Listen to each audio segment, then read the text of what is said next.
some, it's nothing like some fresh crisp new towel. towel. Oh, it's I nice. might, okay. Let's totally shift gears. Let's talk about, we brought you some of the interviews from folks that are filing for city council, also school board in Mecklenburg County. And just want to reiterate, it's technically officially election season is underway. Filing opened up yesterday. But it's not just for candidates. The county is working on a particular thing, and why I'm saying thing, because this is going to lead to my first question for Julie Kay, who's here in studio, revolving around transit on the November ballot. That thing, because the name has been botched a couple of times. What is the actual name of the thing? Now I'm nervous to answer. So what we've been calling the 1 cent sales tax for transit projects that will most likely be on your November ballot. Okay. And we'll get to what needs to happen before that happens. Great question, because that's one of the emails we've gotten over and over again. Is what is it? So it's 1 cent to every dollar. So people are asking, is it 1 percentage point or is it 1 cent? Technically both.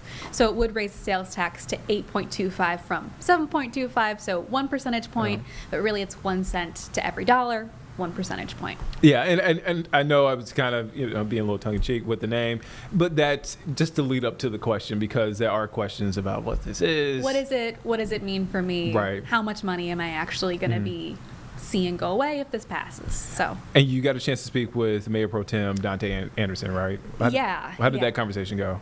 It was really informative, because I think some of the questions that we have are the same questions that the viewers have about how does this impact me. We all, for the most part, live in Mecklenburg County too. And so some of those questions, that was a big one. What happens now? Because just because the PAVE Act or the legislation allowing this to go on the ballot passed at the last second, mind you, does not mean that it automatically ends up on the ballot. I did also check in with County Commissioner Chair Mark Jarrell. He says they do plan to talk about it and vote on it on their August 6th meeting when they're back. That will then send it to the Board of Elections, which will end up on your ballot. But as you mentioned, filing opened yesterday for candidates, so we are already in election season. For those of you who are tired of this, welcome back. There's really no break, but yeah, that ball is rolling. It's not quite there yet. But Dante was very informative about just some of the misconceptions that she's heard from her constituents as well. Of course, some of the things we've talked about a lot, Matthews, still not happy. For those of you who don't live in Matthews, just kind of an overview of the concerns there is that this transit plan, and again, it's not necessarily finalized. This is going to be something that changes and grows over the course of however many years after this, assuming it's approved. But none of the plans right now have a light rail going to all the way to Matthews. The Silver Line in the plans that are proposed. Big talker. Would stop at Bojangles Coliseum. That's actually where I met Dante today to talk about this, which would still, people are saying that's very helpful for economic impact. You want people to get to the event venues. Right. But there isn't a plan to get the light rail all the way to Matthews, and Matthews leaders, Mayor John Higdon, says that's not the same economic impact to, say, have a bus system. Right.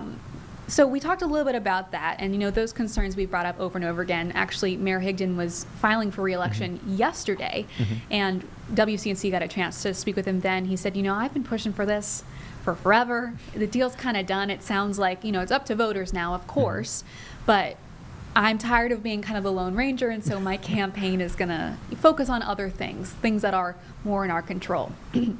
But Dante made a good point of saying, the breakdown of this funding isn't just for light rail, it's not just for buses. A big chunk of this is roads. The light rail and the bus expansion, that would go to this overall creation of the transit authority. That's why those plans would be kind of growing and changing, because that's more of a long-term project. That authority would have control over that. This 40% of funding going straight to roads, those would go straight to the municipalities. So Matthews, for example, she said in the first year would get $5 million to whatever they want to do to roads, sidewalks, bus stops, that kind of thing. And, 5 million could go a decent way. It's not all the way. Right. But it will give some room to these municipalities, these towns, to make decisions of their own, even if they're not happy with the transit plan. James, you got anything? James has some thoughts. I know James is our. I don't want to leave him out of this conversation. Trains. Yeah, I do. And I think the thing that really hits home on the point you're talking about, Julie, is I feel like only a week or so ago did they start calling it the PAVE Act, right? Because it has so many names. And I like to think I'm fairly engrossed in what's happening. And I was like, when did we start calling it the PAVE Act? We may be were the all most confused. engrossed. I think we were all confused about that too, right? Yeah. And that is just the name of the bill, but that bill had multiple iterations of it, of course, which is why we're like, oh. And PAVE, of course, kind of alludes more towards roads, and so that has been a bigger part of the discussion. There was, I'm sure James could even break this down more, but some discussion over the percentages of how much to what. There were certain stipulations through the General Assembly. Now we're looking at James like putting me on the spot. Go ahead. I mean, I know you guys were talking about it today in the newsroom, and you're exactly right. There's a stipulation, and I think this is what was working its way through. How much of the pot, however big the pot is going to be, can be broken down for rails versus bus. And Charlotte and the region, Julie can confirm this for me, right? We can't put this even on the ballot until the state approved it, which is what they most recently did. Yes, absolutely. And those stipulations, I think, are what kind of held it up, which is why for a second there we were like, we're not even sure if this is going to pass. Right. It was a very last-minute decision. I think it was the last day or two that this passed through the legislature. So that was kind of a, dare I say, a roadblock to this conversation. And that's also why we're having this conversation now, because this has been a concept for a long time, and it only became real very quickly.